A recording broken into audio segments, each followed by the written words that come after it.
Hello मेडी coach. जैसा कि हम लोग एक वीडियो का सीरीज स्टार्ट कर चुके हैं ना, नेम ऑफ़ मेडिसिन का, जिसमें हम लोग डेली एक टॉपिक उठाते हैं और उसका ट्रीटमेंट मतलब नेम ऑफ़ मेडिसिन जो है देखते हैं। ठीक है, तो आज जो हमारा टॉपिक है एंजाइना के बाद, एंजाइना हम लोग पढ़ चुके हैं। आज जो हमारा टॉपिक है दूसरा सेकेंड वाला, उसमें से ये MI है, मायोकार्डियल इन्फार्क्शन।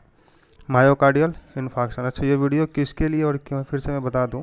ये वीडियो उन सब के लिए है जो भी मेडिसिन का नाम जानना चाह रहे हैं या फिर जो भी इंटरेस्ट रखते हैं भाई नेम ऑफ़ मेडिसिन जानने में, उनके लिए इस वीडियो है। ठीक है, और क्यों बना रहे हैं, बस वही है, नेम ऑफ़ मेडिसिन ट्रीटमेंट वगैरह सबको नॉलेज हो जाए, यही बस, यही इसीलिए। ठीक है, तो मायोकार्डियल इन्फार्क्शन आज हम लोग पढ़ने वाले हैं। मायोकार्डियल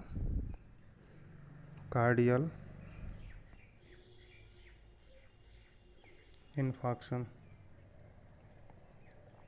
ओके, ये एक जनरली हार्ट का बीमारी है, मायोकार्डियल इन्फार्क्शन। एंजाइना क्या था? Acute chest pain. अब देखिए, दो वर्ड हो गया ना हमारे पास। एक हो गया एंजाइना, जो कि हम लोग पढ़े हैं, और एक वर्ड हो गया हमारा MI। तो एंजाइना क्या था? Acute chest pain. इसको हम लोग मायोकार्डियल इस्चीमिया बोलते हैं। Myocardial ischaemia.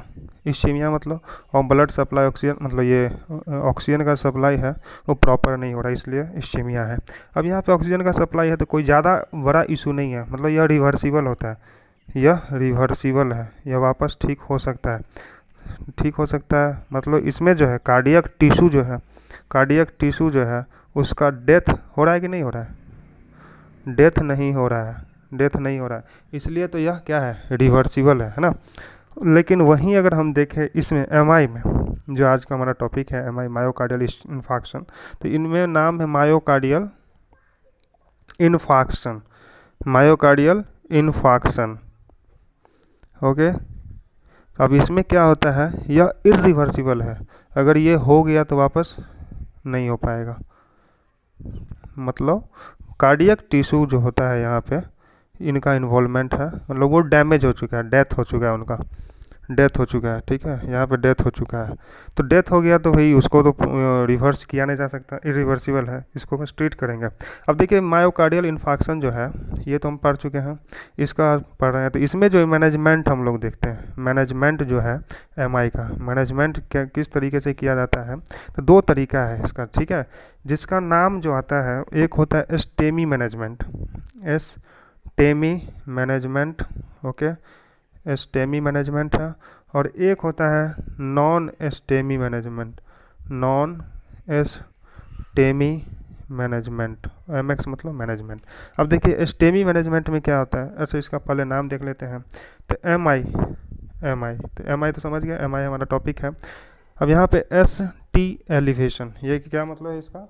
यहाँ पे जो ST सेगमेंट है, ST सेगमेंट जो है वो बढ़ गया है। ठीक है, यहाँ पे नहीं बढ़ा है।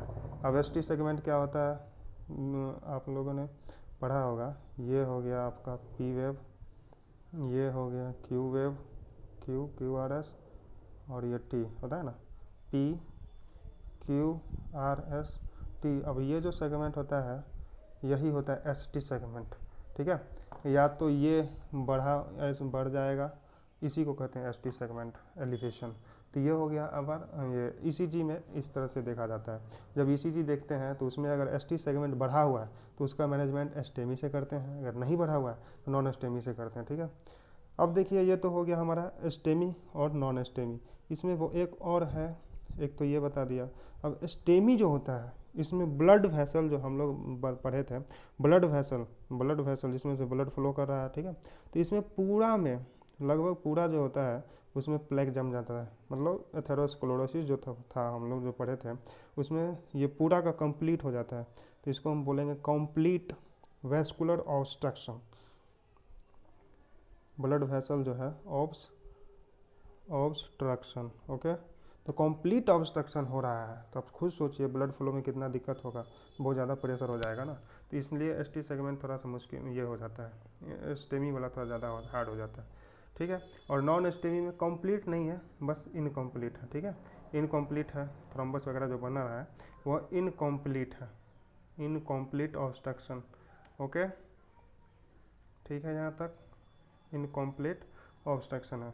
अब देखिए दवा देख लेते हैं, इतना तो हम लोग नॉर्मल समझ रहे हैं। अब मेडिसिन का नाम देख लेते हैं, कौन कौन सा मेडिसिन हम लोग यूज कर सकते हैं।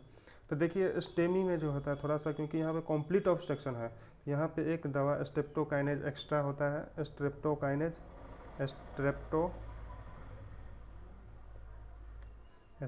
ठीक है, एस से स्ट्रेप्टो, ऐसे याद कर सकते हैं, बाकी सब सेम होने वाला है। यहाँ पे स्ट्रेप्टो जो काइनेज जो है वो एक्स्ट्रा यूज होता है, बाकी सब सेम होने वाला है। देखिए अब ड्रग्स में पहला है नाइट्रेट्स। नाइट्रेट्स हम लोग पीछे पढ़ चुके हैं। नाइट्रेट्स में कौन कौन सा एग्जाम्पल हो गया? नाइट्रेट्स, आइसोसोर्बाइड, इसका एग्जाम्पल देखिएगा, आइसोसोर्बाइड मोनोनाइट्रेट, आइसोसोर्बाइड डाइनाइट्रेट, ठीक है। फिर से GTN परत है, ग्लिसरील ट्राइनाइट्रेट, ये सब यूज कर सकते हैं इसमें, ठीक है। उसके बाद दूसरा जो दवा है मेडिसिन, नाइट्रेट्स होने के बाद क्या है दूसरा, इसमें हम लोग मॉर्फिन यूज कर सकते हैं, पढ़ते आ रहे हैं आप लोग, मॉर्फिन यूज कर सकते हैं। फिर से मॉर्फिन के बाद, मॉर्फिन नहीं है मान लीजिए, मॉर्फिन की जगह हम एक और यूज कर सकते हैं जिसका नाम है डाइजीपाम, डाइजीपाम यूज कर सकते हैं, ठीक है। डाइजीपाम के बाद अगर हम बात करें तो एस्पिरिन, जो कि आप लोग पहले से ही पढ़ रहे हैं, एस्पिरिन यूज कर सकते हैं, ओके। एस्पिरिन अगर यूज कर रहे हैं उसके बाद क्या कर सकते हैं, ऑक्सीजन मैनेजमेंट जो है बहुत इंपॉर्टेंट है। ऑक्सीजन मैनेजमेंट मतलब ऑक्सीजन देना है, ऑक्सीजन का मतलब वेंटिलेटर वगैरह, तो वेंटिलेटर वगैरह देना बहुत ज़रूरी हो जाता है, ऑक्सीजन सप्लाई जो है ज़रूरी हो जाता है।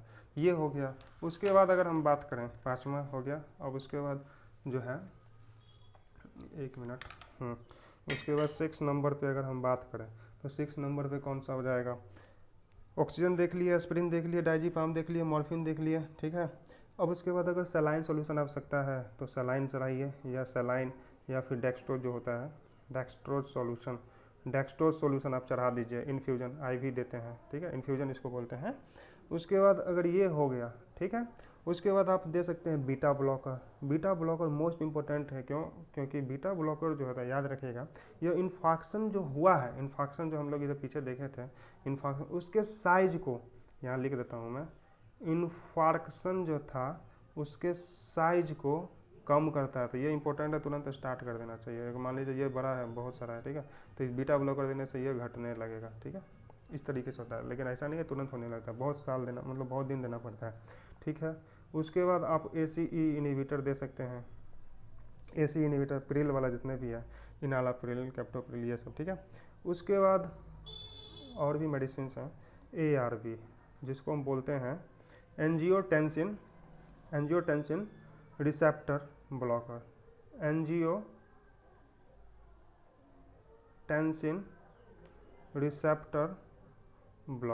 एंजियोटेंसिन रिसेप्टर ब्लॉकर, ये हम लोग अलग से पढ़ लेंगे। उसके बाद जो है, इसके बाद एक और यूज कर सकते हैं स्टेटिन, जिसमें भी स्टेटिन लग जाए। स्टेटिन क्या करता है, लिपिड को कम करता है, कोलेस्ट्रॉल वगैरह को कम करता है, जो भी जमा हुआ है उसको कम करता है, ठीक है। तो हम लोग इसलिए स्टेटिन का यूज कर सकते हैं, ठीक है। तो ये हम लोग बता रखे हैं। अब स्टेटिन, जिसमें भी स्टेटिन लग जाए, जैसे मैं एग्जांपल एक यहाँ पे दे देता हूँ, लोवेस्टेटिन होता है, एटोर्वास्टेटिन होता है, एटोर्वास्टेटिन हम लोग यहाँ पे देख लिए, एटोर्वास्टेटिन। तो ये सारे दवा जो हैं, और भी बहुत सारे हैं, बट इतना मैनेजमेंट है तो हम लोग ने कवर कर लिया, ठीक है। थैंक यू, मिलते हैं नेक्स्ट वीडियो में। Get connected.